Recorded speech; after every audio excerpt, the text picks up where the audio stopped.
the call.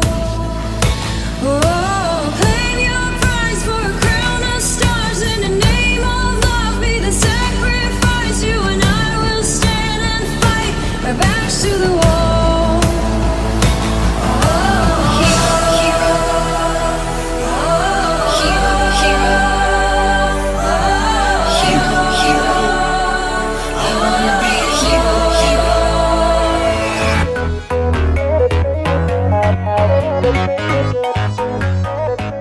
After visiting Machu Picchu and Cusco in Peru, we took Bolivia Hop, which was this organized bus route all the way down that would stop periodically at different locations between Peru and Bolivia, ending up dropping you off in La Paz.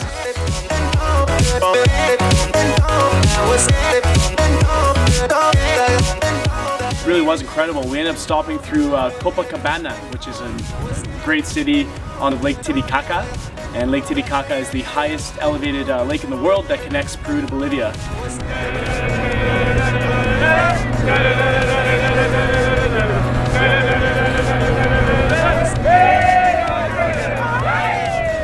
From there we went to Isla de la Sola, which actually has some ruins there that are older than Machu Picchu. And we got a chance to just kind of roam around the island there. I ended up buying some alpaca stuff and held up the entire boat. But you know, we made it there. It was really interesting to see these artifacts and this incredible history.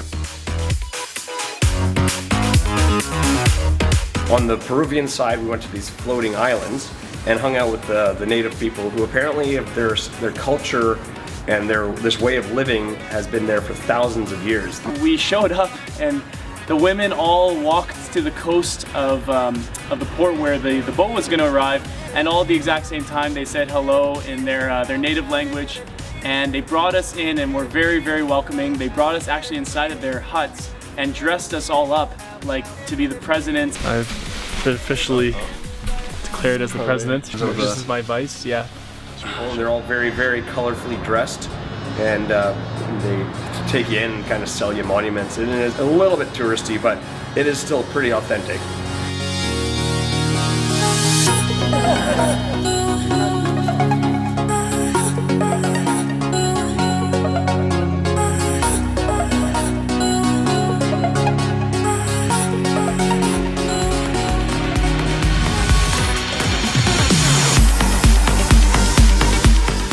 We continued to go down to Lake Titicaca to La Paz. We ended up arriving into La Paz, Bolivia. The thing about La Paz is I actually had a very strong culture shock. The second you see La Paz, it is a big, messy, and it's very overwhelming. We ended up booking our Hostelworld hostel called Wild Rover. It's definitely a party hostel. It's a spot to be for backpackers stopping through.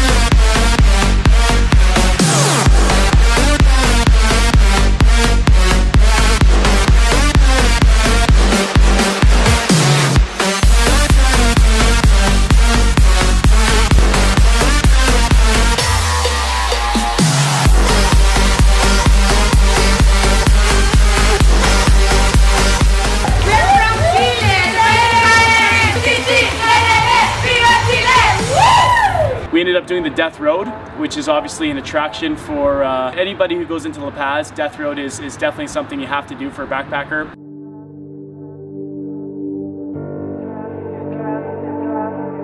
Basically, it's the world's most dangerous road. The road is up to 3 meters wide, which isn't very much to work with.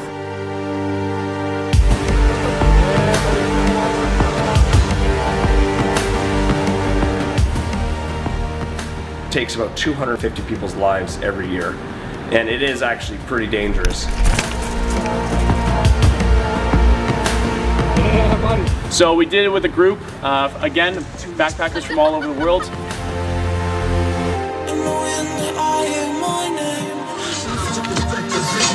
Still got love for the streets, it's the DRE. Yeah, buddy.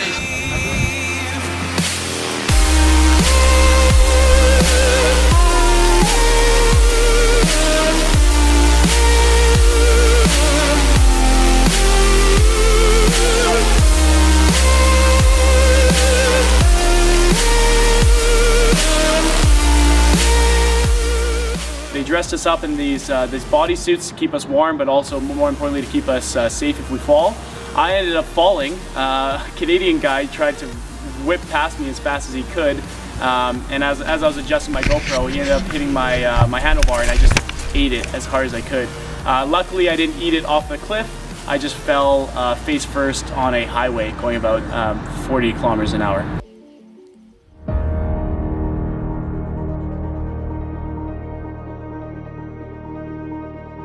Pitocin is this very small city connected to Iuuni, and Pitocin also has the Pitocin Mines, which are some of the biggest mines in the world and the highest elevated mine in the entire world. You've drawn, you've sunk to the ocean sun where no one can see. You stand, don't let the dark embrace, cower the dreams you chase under the rust and blood. We would give them dynamite, coca leaves, and Coca-Cola or Sprite. Give up.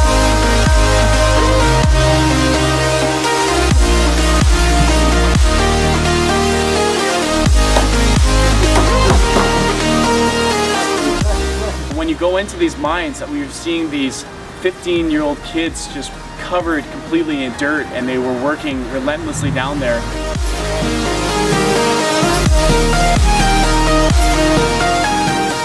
We'd be crawling through these caves, and every now and then we'd hear a rumble, and the guide would say, "Get out of the way!" And we would all jump to the side, and a cart would go flying by us on the rails, and had anybody been in the way, it would have broken their legs instantly. We also saw this the devil. There is a clay devil at the bottom of the mine.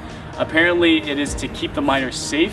They would sprinkle coca leaves on it and would light up 2 tobacco cigarettes and put it in the devil's mouth, and it was a ceremony, and we witnessed it, and I've never seen anything like that at all.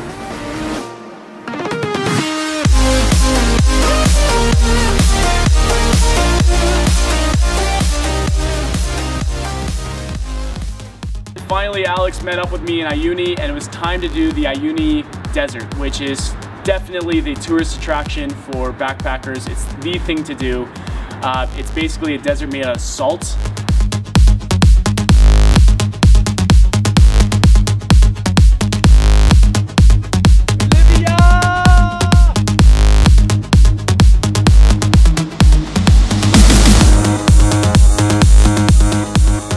I'm actually totally amazed at these drivers, that they actually know where they're going, because you're driving and there's no real indication where you're heading, and there's no trails, there's no roads, there's nothing. You're just driving, and they seem to know where they're heading, but you end up at this place in the middle of nowhere that's like a hotel or a hostel that's essentially made out of salt. And you spend the night there, you bundle up because it becomes -20 in the night, and then from there you leave the next day, and then you end up at another hotel that's made out of salt.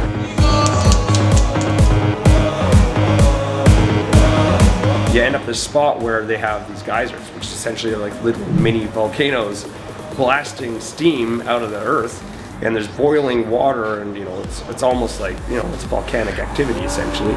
And Mike and I decided pretty stupidly to jump through some of these geysers, which we managed to walk away with unscathed. There's also the Salvador Dali Desert, which had some incredible rock formations and shapes.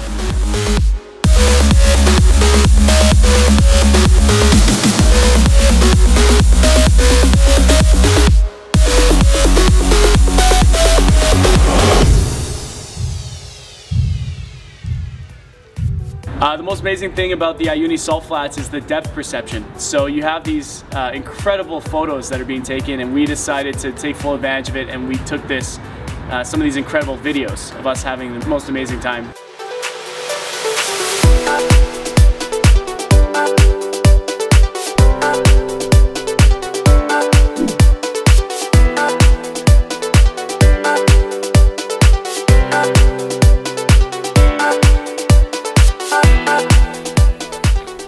last stop on this desert trip, you end up in these beautiful hot springs, really interesting like ecosystems that you get in a desert, and one of them being these hot springs where it's, you know, it's nature's hot tub. It's freezing cold outside, so all the steam is coming off the water, but you jump in there and it's like a perfect hot tub. I don't know what the temperature would be, but like, you know, any hot tub you've been in, it's exactly like that. The most amazing experience for me was when we drove over this huge sand dune and saw a lagoon full of hundreds of pink flamingos in the middle of the desert. It's something out of a sci-fi movie. If I was tripping on a drug, this is the type of stuff that happens. Finally, our incredible desert tour came to an end, and we ended up at the Chilean border. I really enjoyed Bolivia. I would highly recommend it, and you don't need a lot of money to go there, so just pack up and go. We'll see you there. Really suggest going to Bolivia. It's very inexpensive and culturally just so rich, and you gotta go check it out. It's beautiful. Flamenco with the flamingo. And that, my friends, was my tall tale of Bolivia. And now we're off to Chile. Let's go! Regret after I am done with my rapture. I am done with the laughter. I'm the sun can't be captured in a smash, but in a massacre. Half of us want the real shit, but we are forced fed all of this horseshit. We are in the middle of the desert. Amigos trying to find our road. And we are lost in the desert. We're just gonna have some coyotes coming and eat us alive.